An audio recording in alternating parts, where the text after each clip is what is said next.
നിങ്ങളൊരു ഡോക്ടറാണെങ്കിൽ income documents ഇല്ലാതെ property ഇല്ലാതെ 50 ലക്ഷം വരെ നിങ്ങൾക്ക് ലോൺ ലഭിക്കും. നമുക്കൊരു പ്രൊഡക്റ്റ് വാങ്ങിക്കണമെങ്കിൽ കമ്പനി ഷോറൂമിൽ പോയാൽ ആ പ്രൊഡക്റ്റ് മാത്രമേ വാങ്ങിക്കാൻ പറ്റുള്ളൂ. അത് തന്നെ നമ്മളൊരു ഹൈപ്പർ മാർക്കറ്റിൽ പോയാലോ നമ്മളുടെ ബഡ്ജറ്റിനനുസരിച്ച് നമ്മളുടെ ഇഷ്ടങ്ങൾക്കനുസരിച്ച് ഇഷ്ടം പോലെ ഓപ്ഷൻസ് അവിടെ ഉണ്ട്. അതിൽ നിന്നും ഏറ്റവും സൂട്ടബിൾ ആയത് തിരഞ്ഞെടുക്കാം. ഇതുപോലെ തന്നെയാണ് ലോണിറ്റോളും. ലോണിറ്റോൾ ഒരു ലോണിന്റെ ഹൈപ്പർ മാർക്കറ്റ് ആണ്. ലോണിറ്റോളിൽ നിന്ന് കേരളത്തിൽ മുഴുവനായും സർവീസ് നൽകാൻ സാധിക്കുന്ന ഒരു പ്രസ്ഥാനമാണ്. അതിന്റെ കോർപ്പറേറ്റ് ഓഫീസ് ഇന്ന് കൊച്ചിയിലാണ് സ്ഥിതി ചെയ്യുന്നത്.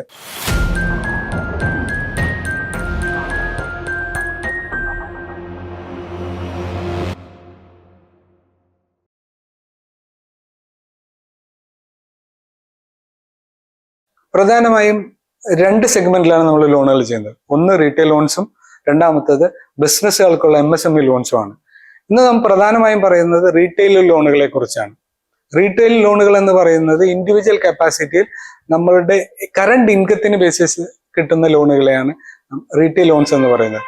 റീറ്റെയിൽ ലോണുകളിൽ പ്രധാനമായും ഉൾപ്പെടുന്നത് ഹോം ലോൺസ് ഉണ്ട്, പ്രോപ്പർട്ടി വെച്ചിട്ടുള്ള മോർഗേജ് ലോൺസ് ഉണ്ട്, സാലറീഡ് ആൾക്കാർക്കുള്ള പേഴ്സണൽ ലോൺ ഉണ്ട്, ബിസിനസ്സുകാർക്കുള്ള അൺസെക്യൂർഡ് ബിസിനസ് ലോണുകളുണ്ട്, കാർ ലോൺ ഉണ്ട്, കാർ ലോൺ റീഫിനാൻസ് ഉണ്ട്, കാർ ലോൺ സെക്കൻഡ് ഹാൻഡ് വാങ്ങിക്കാനുള്ള യൂസ്ഡ് കാർ ലോൺസും ഉണ്ട്. തുടങ്ങിയ എല്ലാ കാര്യങ്ങളും പെടുന്നത് റീറ്റെയിൽ ലോൺസിലാണ്. റീറ്റെയിൽ ലോൺസിലെ ഹോം ലോണിനെ കുറിച്ചാണ് ഇന്ന് നാം സംസാരിക്കുന്നത്. ഇപ്പൊ വീട് വാങ്ങിക്കുക, വീട് പണിയുക, അല്ലെങ്കിൽ വീടിന്റെ റിനോവേഷൻ ആയിട്ട് ഉപയോഗിക്കുക, വീടിന്റെ എക്സ്റ്റൻഷൻ, അല്ലെങ്കിൽ സ്ഥലം വാങ്ങിച്ചു പഠിക്കുക, ഇതെല്ലാം നമ്മൾ ഹോം ലോൺ എന്ന കാറ്റഗറിയിലാണ് പെടുന്നത്. അപ്പൊ സാധാരണയായി നമ്മൾ കണ്ടുവരുന്നുള്ള ഒരു സിനാരിയോ എന്ന് പറഞ്ഞാൽ വീട് പണിയുമ്പോൾ, പ്രത്യേകിച്ച് വീട് പണിയുന്ന സമയത്ത് അവസാനമാകുമ്പോഴേക്കും എപ്പോഴും നമുക്കൊരു ഫിനാൻഷ്യൽ ക്രൈസിസ്, ക്യാഷിന്റെ ഷോർട്ടേജ് എപ്പോഴും നമുക്ക് സംഭവിക്കാറുണ്ട്. ആ സമയങ്ങളിൽ കൂടുതൽ ആളുകൾക്കും വീണ്ടും ഒരു എലിജിബിലിറ്റി, അഡീഷണൽ ലോണിലുള്ള എലിജിബിലിറ്റി കിട്ടാറില്ല. അതിന് പ്രധാന കാരണം അവർ 15 വർഷത്തേക്കോ 20 വർഷത്തേക്കോ ലോൺ എടുക്കുന്നത് കൊണ്ടാണ്. അപ്പോൾ നമ്മൾ ഇതിനൊരു ടിപ്പായി പറഞ്ഞു കൊടുക്കുന്നത്, നമ്മൾ ലോൺ എടുക്കുമ്പോൾ എപ്പോഴും മാക്സിമം ടെനറിലേക്ക് നമ്മൾ ലോൺ എടുക്കുക, മാക്സിമം റീപേയ്മെന്റ് ടേം കിട്ടുന്ന ലോണുകൾ എടുക്കുക. ഇന്ന് മാർക്കറ്റിൽ 35 വർഷം വരെ റീപേയ്മെന്റ് ടേം കൊടുക്കുന്ന ലോണുകൾ അവൈലബിൾ ആണ്. അപ്പൊ അങ്ങനെ എടുത്താലുള്ള ഗുണം എന്ന് പറഞ്ഞാൽ അവസാനമാകുമ്പോഴേക്കും നമുക്ക് എലിജിബിലിറ്റി കിട്ടും. EMI കമ്പാരിറ്റീവ്ലി ചെറുതായിരിക്കും. അത് നമ്മളുടെ ഫിനാൻഷ്യൽ സ്ട്രെസ് ഭയങ്കരമായിട്ട് കുറയ്ക്കും. 35 വർഷത്തെ ലോൺ എടുക്കുമ്പോൾ നമ്മൾ ശ്രദ്ധിക്കേണ്ട ഒരു ചെറിയ കാര്യം കൂടിയുണ്ട്. നമ്മൾ എപ്പോഴും നമ്മുടെ ഇൻകം കൂടുന്നതിനനുസരിച്ച് റെഗുലർ ആയിട്ടുള്ള പാർട്ട് പേയ്മെന്റ്സ് ലോണിലേക്ക് അടയ്ക്കാൻ എപ്പോഴും ശ്രദ്ധിക്കണം. അത് നമ്മളുടെ ടേം അല്ലെങ്കിൽ തിരിച്ചടവിന്റെ ആ ഒരു സമയത്തെ വളരെയധികം താഴത്തേക്ക് കൊണ്ടുവരാൻ, ചെറുതാക്കാൻ ഒരുപാട് നമ്മളെ സഹായിക്കും. ഈ ഹോം ലോണിൽ ഒരു വേറൊരു കാര്യം എന്ന് പറയുന്നത്, ഇപ്പോൾ ബിസിനസ് ഇൻകവും സാലറി ഇൻകം ക്ലബ് ചെയ്ത് ഒരു ഹയർ ഇൻകത്തിലേക്ക്, ഹയർ എലിജിബിലിറ്റിയിലേക്ക് പോകാനുള്ള ഒരു ബുദ്ധിമുട്ടാണ്. ഭൂരിഭാഗം ബാങ്കുകളും അതിന് തയ്യാറല്ല, അല്ലെങ്കിൽ അവർക്ക് അങ്ങനെ ഒരു പ്രോഡക്റ്റ് ഇല്ല എന്നുള്ളതാണ്. ഈ ഇടയിൽ നമ്മുടെ അടുത്ത് ഒരു കസ്റ്റമർ വരാണ്ട്. അദ്ദേഹം ഒരു ബിസിനസ്സുകാരനാണ്. 10 ലക്ഷം രൂപയുടെ ആളൊരു ആനുവൽ ഇൻകം ഫയൽ ചെയ്യുന്ന ആളാണ്. അദ്ദേഹത്തിന്റെ വൈഫ് ഒരു +2 ടീച്ചറാണ്. പുള്ളിക്കാരത്തി ഏകദേശം ഒരു 80,000 രൂപയുടെ സാലറി ഉണ്ട്. അപ്പൊ അവർ പല ബാങ്കുകളിലും പോയിട്ട് അവർക്ക് കിട്ടിയ മാക്സിമം എലിജിബിലിറ്റി എന്ന് പറയുന്നത് 70 ലക്ഷത്തിനടുത്താണ്. എന്നാൽ അവർക്ക് വേണ്ടിയിരുന്നത് ഏകദേശം 1,30-35 ലക്ഷം രൂപയുടെ എലിജിബിലിറ്റിയാണ് അവർക്ക് വേണ്ടിയിരുന്നത്, ലോണാണ് അവർക്ക് വേണ്ടിയിരുന്നത്. അപ്പോൾ നമ്മൾ ഇത് രണ്ടും കമ്പയർ ചെയ്ത് എലിജിബിലിറ്റി കാൽക്കുലേറ്റ് ചെയ്യുന്ന ഒരു ബാങ്ക് കണ്ടെത്തുകയും അവർക്ക് ഈ 1,35 ലക്ഷത്തിന്റെ ലോൺ സാങ്ഷൻ ചെയ്ത് കൊടുക്കാനും ഉണ്ടായത്. അപ്പൊ ലോണിറ്റോൾ ചെയ്യുന്നത് ഈ രീതിയിലുള്ള പൊട്ടൻഷ്യൽ ആയിട്ടുള്ള കാര്യങ്ങൾ കസ്റ്റമേഴ്സിനെ കണ്ടെത്തി അവർക്ക് വേണ്ടി ചെയ്തു കൊടുക്കുന്നു എന്നുള്ളതാണ്. സാധാരണയായിട്ട് ആൾക്കാർ ഏറ്റവും കൂടുതൽ ഫെമിലിയർ ആയിട്ടുള്ള ഒരു ലോണാണ് ലോൺ എഗൻസ്റ്റ് പ്രോപ്പർട്ടി എന്ന് പറയുന്നത്. എന്ന് വെച്ചാൽ എന്തെങ്കിലും ആവശ്യത്തിന് വേണ്ടിയിട്ട് നമ്മുടെ പ്രോപ്പർട്ടി ഈട് വെച്ച് എടുക്കുന്ന ലോൺ. ഇനി ഇതില് ഏറ്റവും കൂടുതൽ കണ്ടുവരുന്ന ചലഞ്ചസിനെയാണ് ഇന്ന് നമ്മൾ അഡ്രസ് ചെയ്യുന്നത്.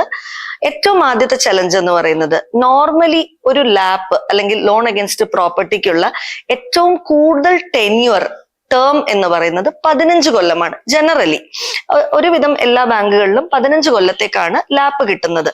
പക്ഷെ ഇന്ന് അവൈലബിൾ ആയിട്ടുള്ള ഓപ്ഷൻസ് ഉണ്ട് വേറിൻ നമുക്ക് 20 to 25 ഇയേഴ്സ് വരെ ടേം കിട്ടാം. അതുകൊണ്ടുള്ള ഗുണങ്ങൾ എന്താണ്? നമ്മുടെ എലിജിബിലിറ്റി കൂടിയിരിക്കും, അതുപോലെ തന്നെ നമ്മളുടെ EMI കുറഞ്ഞിരിക്കുകയും ചെയ്യും.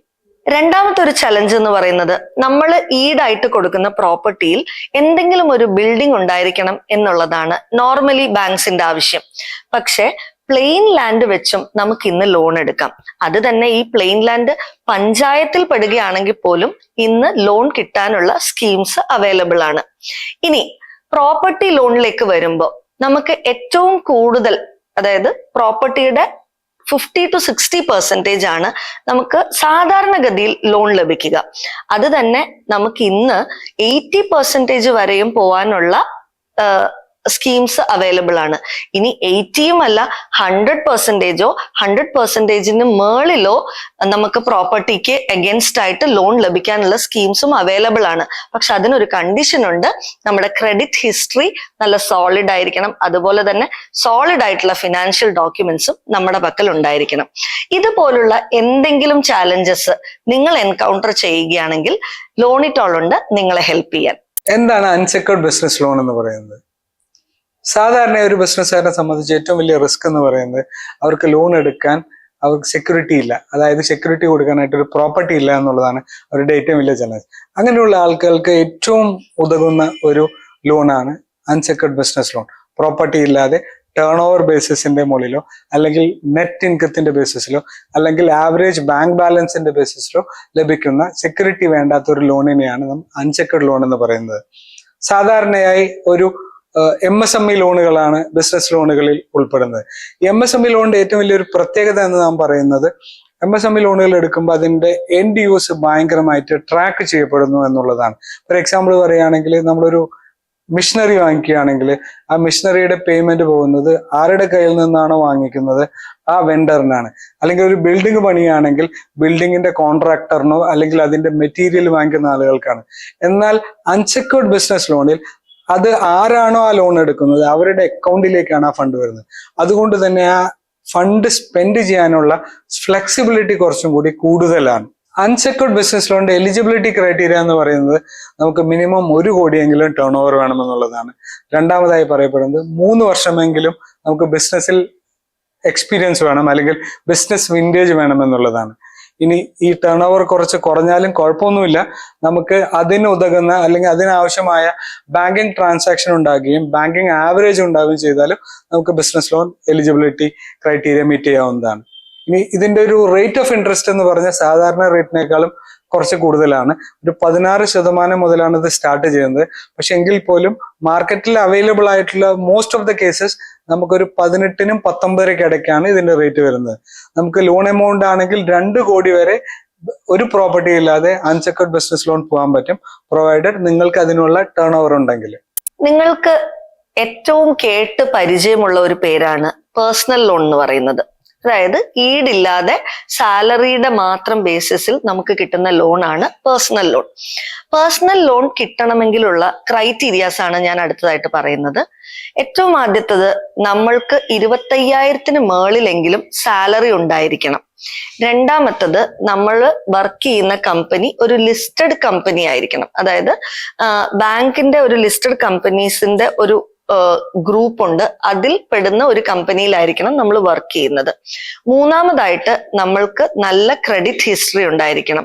എന്ന് പറയുമ്പോൾ മിനിമം ഒരു 750-ന് മേളിലെങ്കിലും നമുക്ക് സിബിൽ സ്കോർ എന്ന് പറയുന്ന സാധനം ഉണ്ടായിരിക്കണം. നാലാമത്തത്, സ്റ്റാൻഡേർഡ് ഡിഡക്ഷൻസ് ഉണ്ടായിരിക്കണം. എന്ന് വെച്ചാൽ ESI, PF പോലുള്ള ഡിഡക്ഷൻസ് നമ്മുടെ സാലറിയിൽ വന്നിരിക്കണം.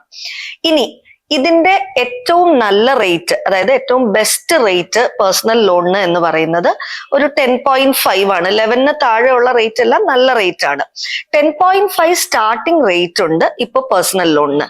പക്ഷെ ഈ 10.5 കിട്ടണം എന്നുണ്ടെങ്കിൽ ഞാൻ ഈ പറഞ്ഞ ക്രൈറ്റീരിയാസ് എല്ലാം മീറ്റ് ആയിരിക്കണം.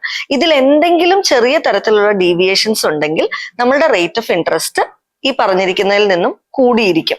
ജനറലി ഒരു 11-12 ഒക്കെ റേറ്റ് വരാറുണ്ട്. പക്ഷെ 10.5 കിട്ടണം എന്നുണ്ടെങ്കിൽ ഞാൻ ഈ പറഞ്ഞ എല്ലാ ക്രൈറ്റീരിയാസും ഫോളോഡ് ആയിരിക്കണം. പലരും നമ്മളടുത്ത് വരുന്ന വേറൊരു പ്രശ്നമാണ്, അവരുടെ നമ്പർ ഓഫ് പേഴ്സണൽ ലോൺസ് കുറെ കൂടുതലാണ്, EMI വളരെ കൂടുതലാണ്, സാലറിയെക്കാളും കൂടുതലാണ് EMI അടച്ചുകൊണ്ടിരിക്കുന്നത്. ഇതിന് ഒരു പ്രോപ്പർട്ടി വെച്ച് ലോങ്ങർ ടേമിലേക്കുള്ള ഒരു ലോൺ ആക്കി എടുക്കാം എന്ന് വിചാരിച്ചാൽ പ്രോപ്പർട്ടിയും അവൈലബിൾ അല്ല. ഇങ്ങനെയുള്ളവർക്കായിട്ടാണ് OD സ്കീം ഉള്ളത്. പേഴ്സണൽ OD എന്ന് പറയും. ഈ പേഴ്സണൽ ODയിൽ ആദ്യത്തെ 2 വർഷം വരെ നമുക്ക് EMI വരുന്നില്ല. അതിന് പകരം എത്രയാണോ അവൈൽ ചെയ്യുന്ന amount അതിന്റെ ഇൻട്രസ്റ്റ് മാത്രം അടച്ചു കൊടുത്താൽ മതി. ആഫ്റ്റർ 2 ഇയേഴ്സിന് ശേഷം നമുക്ക് EMI ഓപ്ഷൻ ആണുള്ളത്. അന്ന് എത്രയാണോ amount ഉള്ളത് അത് നമുക്ക് അവൈൽ ചെയ്യാനുള്ള ഓപ്ഷൻ ഉണ്ട്. അപ്പൊ ഈ ഒരു സ്കീം എടുക്കുമ്പോൾ നമ്മളുടെ നിലവിലുള്ള നമ്പർ ഓഫ് PL എന്ന് പറയുന്നത് നമുക്ക് കൺസോളിഡേറ്റ് ചെയ്യാനും EMI നിലവിലേക്ക്, അതായത് 2 കൊല്ലത്തേക്ക് കുറച്ചു കൊണ്ടുവരാനും നമുക്ക് പറ്റും.